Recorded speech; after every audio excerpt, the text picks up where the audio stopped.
Video शुरू करने से पहले मेरे चैनल को सब्सक्राइब कर लें और घंटी का बटन दबाकर ऑल नोटिफिकेशंस ऑन कर लें ताकि इस चैनल पर होने वाली लाइव स्ट्रीम्स और वीडियोस आपसे मिस ना हो। मेरे काम और मुझे सपोर्ट करने का बेहतरीन तरीका पेट्रियन है। आप पेट्रियन पर चैनल के मेंबर बन सकते हैं। पेट्रियन का लिंक इस वीडियो की डिस्क्रिप्शन में मौजूद है।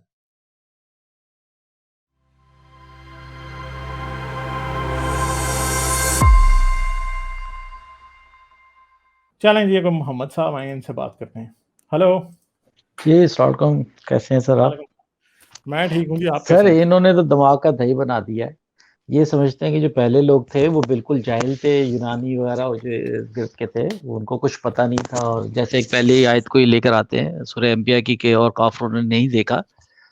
वो मिस्रियों का अकीदा था कि जो दुनिया और आसमान आपस में मिले हुए थे और उसको अलग-अलग हाँ किया। बिल्कुल, मैंने बड़ी बार बात की है इस आपने पे, बहुत मैं अच्छा ही कहता हूँ। किया। आपका एक और पॉइंट भी बड़ा अच्छा था इस टाइम कि जो कुरान खुद कहता है कि हमने इस पैगंबर को कोई मौजा नहीं दिया, तो ये शक्के कमर का रोना क्यों रोते रहते हैं फिर? या कुरान को झुटला रहे हैं।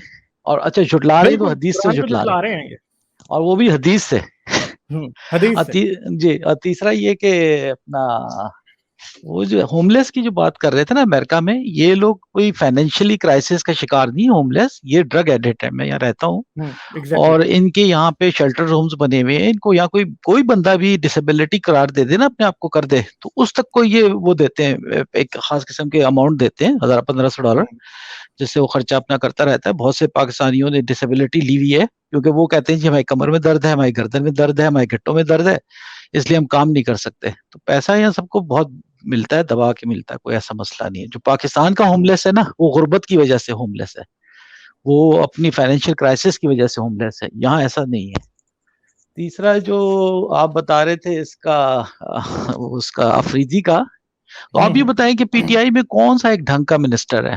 मुराद सईद से लेके यही तो मैं सोचता रहता हूँ।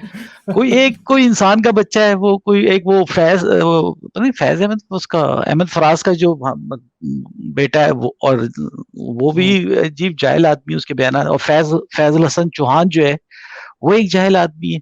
एक से एक बड़ा नमूना पीटीआई में भरा हुआ है, और उन्होंने जो मुल्क को नुकसान पहुंचाया अभी गुज़श्ता 3 साल में, तो लोग तो अब रोने पे शिकार हो गए कि अब इसका बनेगा सर अभी क्या।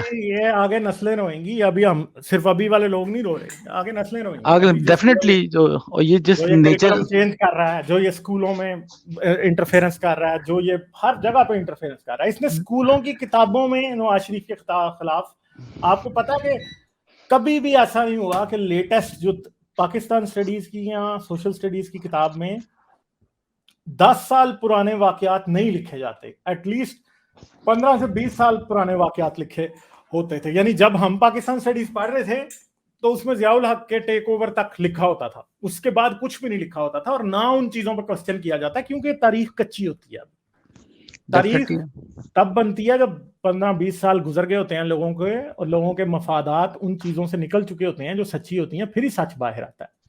तो ये इतना झूठ कि कोई हाथ ही नहीं है। असल में वो आर्मी इंटेलिजेंस आर्मी ने इसको ला के बिठाया है, और उसके चक्कर में जो उन्होंने दूसरे पॉलिटिशियंस की किरदार कशी की है, चाहे पॉलिटिशियन कितने ही बुरे क्यों ना हो, मगर ये आमिर और डिक्टेटरशिप से लाख दर्जे बेहतर होते हैं, क्योंकि उनको आवाम के सामने जाना होता है।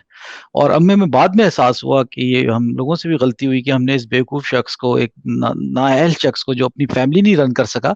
अच्छा, दूसरा जो इसकी बेटी है ना सर, कैलिफोर्निया कोर्ट के इसकी कोर्ट वर्डिक्ट मौजूद है, मेरे पास की कॉपी भी मौजूद है, कि जिसमें इसको डीएनए करने का कहा गया, तो ये भाग गया था वहां से। तो इसके वो अगेंस्ट, कैलिफोर्निया की थी या वो लंदन की थी? नहीं इंग्लैंड कैलिफोर्निया में भी है। अमेरिका में इसने, वो लड़की जो थी ना, वो इसकी सीता वाइट से जो बेटी है, टेरन अच्छा, वाइट जो वो है, सीता वाइट में अमेरिकन थी। जी हाँ अमेरिकन शायद। थी। तो वो मेरे पास, उसके पास सारे डॉक्यूमेंट मौजूद हैं। वो चौधरी इफ्तिखार जो है उसके डॉक्यूमेंट्स निकलवा के भी लाया था। कोर्ट वर्डिक्ट जो है वो कोई भी लोग एक फीस दे के ले सकते हैं। ये जब इसने डिनाई करता रहा, जब कोर्ट ने कहा ठीक है डीएनए करवा लो, तो डीएनए करने के चक्कर में ही वहां से भागा है। और इसकी बेटी जो है आजकल, इसकी जो दूसरी जुश, वो जो बीवी है वो पाल रही थी उसको, कुछ अरसे तक हाँ उसने हाँ वही पाला पाल उसको, रही है। नहीं टेरन वाइट को। अभी भी उसके साथ ही है। और सर टेरन वाइट जो है, जिस किस्म की ड्रेसिंग करती है, जिस तरह से वो रहती है, इसको शर्म नहीं आती है? बड़ा वो बनता है कि जी औरत का टेम्पटेशन नहीं बढ़ती उसको है तो जो। ये बेटी मानता ही नहीं है ना, इस्लाम के मुताबिक तो ये मतलब क्या कहेंगे, वैसी बात ही नहीं करनी चाहिए। अच्छा, फिर हाँ दूसरा सर, ये लौंडीबाजी का जो जिक्र ये वो बच्चा कर रहा था, इस्लाम में सूरह नूर को देख लेना, सूरह नूर में इतनी बात लिखी गई है कि जनाब जो आप जो मोमिन है वो औरतों को चलाते थे, यानी कि पैसों की खातिर औरतों को। आयत नंबर 33 खोलें, सूरह नूर आयत नंबर 33, सूरह नूर आयत नंबर 33 में कहा है कि इनसे बुराई का काम ना करवाओ, हाँ ना और करवाओ, अगर क्योंकि वो करवाओगे, कराते थे ना, हाँ, पहले करवाते थे और पहले। हाँ, करवाते करवाते थे ना, ये पैसों पे चलाते थे, ये अपने दोस्तों के आगे पेश करते थे, ये मोमिन हमारे साहबियों की ये हालत थी। तो अगर कह दे तो अल्लाह बड़ा वो करने वाला है, माफ करने वाला है। ये ड्रामेबाजियां इनकी सारी अब खुल के आ गई हैं सामने, हमने भी पढ़ लिया जनाब। देखें जरा उसकी हाँ आखिरी बिल्कुल, ये है, ये आखिर में जो इस आयत का हिस्सा है ना, यहाँ से जी आगे खास तौर जी पे जी के, और अपनी लौंडियों को अगर वो पाक दामन रहना चाहें तो जी, बेशर्मी पायदान, से दुनियावी जिंदगी के फायदा हासिल करने के लिए बदकारी पे मजबूर ना करो। जी, ठीक है, कि ये लौंडियों से, और ये तो हदीसों से भी साबित है ना, ये इन्होंने चकले भी खोले हुए थे, ये चकले करवाते खोले थे। सर, ये हाँ अपने दोस्तों को ऑफर करते हाँ थे, पैसों के हाँ दे के काम करवाते थे। तो अच्छा आगे देखें, अल्लाह ताला इतना इतना हाँ। मीठा और बन गया, अल्लाह कह इतना रहा है, क्या माफ कह कर रहा दिया, है कोई कि मसले कोई नहीं। हाँ, और यकरहुन्ना, कि अगर कोई उनको कंपेल करेगा, जी मगर अगर कोई उन्हें कंपेल करता भी है, फ़इन अल्लाह, और अल्लाह मिन बादन, इसके बाद भी अक्रे हुन्ना, अक्री हिन्ना, कि अगर उसे मजबूर किया भी जाए, गफूरुन रहीम, अल्लाह बख्शने वाला और अल्लाह मेहरबान है। बख्श यानी देगा, अगर कोई, यानी कि अल्लाह हाँ बख्श जी देगा, अगर कोई मजबूर करता भी है तो अल्लाह बख्श देगा। यानी जी, अगर कोई, यानी कुरान लौंडियों से ब्रॉथल खोलने को काबिल माफी जुर्म करार दे रहा काबिल नहीं, है। अप्रिशिएट कर रहा है ना सर। अगर हाँ मुझे कोई कह दे कि भाई यार तुम अगर यहाँ पे 110 की स्पीड से गाड़ी चला भी लोगे तो चलो हम तुम्हें माफ कर देंगे, तो मैं आराम से चलाता फिरूंगा, मैं तो वो काम करूंगा ना सर। मुझे हाँ तो एक तरह से जब आप एक अप्रिशिएट कर देंगे, आप मुझे अपने चैनल पे कहें जी आप फिल्थी लैंग्वेज इस्तेमाल करें और मैं करूंगा, तो फिर मुझे तो मिल रही है ना परमिशन। उसमें तो ये होना चाहिए था कि लौंडियों को बिल्कुल सख्ती से मना करना चाहिए था कि खत्म कर दिया जाए लौंडियों। यानी वो अभी बच्चे से भी जो मैं बात कर रहा था, वो उसे समझ नहीं आ रही थी। बात यही है कि अगर फर्ज करो कि आईसीएस वाला कोई अल्लाह के सामने पहुंच जाए और अल्लाह उसे कहे भाई तूने गुलामी क्यों कराई, वो तो अल्लाह जी के मुंह पे चपेड़ मारेगा, भाई तेरा रसूल जो कर रहा था तो मैं क्यों ना करूं। कर रहा था, कुरान में और भी परमिशन है कि अगर हाँ बदकारी भी करवाओगे तो अल्लाह माफ करने वाला है। हाँ यहाँ तो देखें एग्जैक्टली। कुरान में तो लौंडियों के वो हकूक वो बयान कर दिए गए ना, कानून जब आपने बयान कर दिए गए तो उसको लीगलाइज कर दिया ना एक चीज को।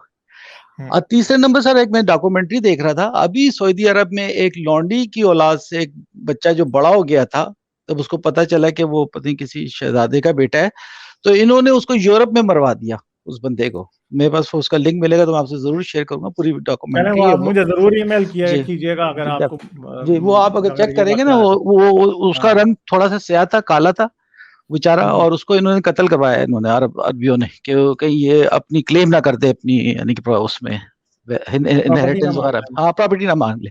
पूरी ये हम्म बीबीसी की डॉक्यूमेंट्री मूवी वीडियो। अच्छा तीसरा, ये साहब जो कह रहे थे कि जनाब 1400 मील दूर की कहानी मोहम्मद सल्लल्लाहु अलैहि वसल्लम को कैसे पता चल जाती थी, जब हाथी जो है सूरह फील में 1500 किलोमीटर का सफर करके आ सकते थे यमन से, पता नहीं कहाँ से, वो टहलते हुए आ रहे हैं देख टनों। लेना, देख ले फिर। बात यह है कि मैं जब एक आर्गुमेंट सोच रहा होता हूँ तो ऑडियंस के जहन में 10 और होते हैं। सर ये जो बच्चे को आप समझा रहे होते हैं ना, तो हमें भी बड़ी नॉलेज मिल रही होती है। आप उस बच्चे को ना आप बिल्कुल सही रखते हैं जहन में कि आप बच्चे से एड्रेस नहीं कर रहे हैं। हमारे जैसे जो बच्चे बैठे हुए हैं ना सामने जो सुन रहे हैं, उनके जहन में भी तो कुछ ना कुछ पोर हो रहा है ना, हमें भी तो कुछ ना कुछ नहीं, मिल मगर रहा है ये तो। है कि आप लोग भी मुझे ट्रेन करते हैं ना, यानी अब नहीं नेक्स्ट सर, टाइम कोई आएगा तो मैं उसको ये भी जरूर कहूंगा जी जो आपने भी कहा, मेरे जहन में ये बात नहीं थी। वो मगर ये नहीं, बहुत ही वैलिड आंसर है ये। और अच्छा जी 1500 किलोमीटर से हाथी टहलता हुआ चला आ रहा है इतनी हाँ गर्मी में, हाँ और जिसके उसकी स्किन ही फट जाए।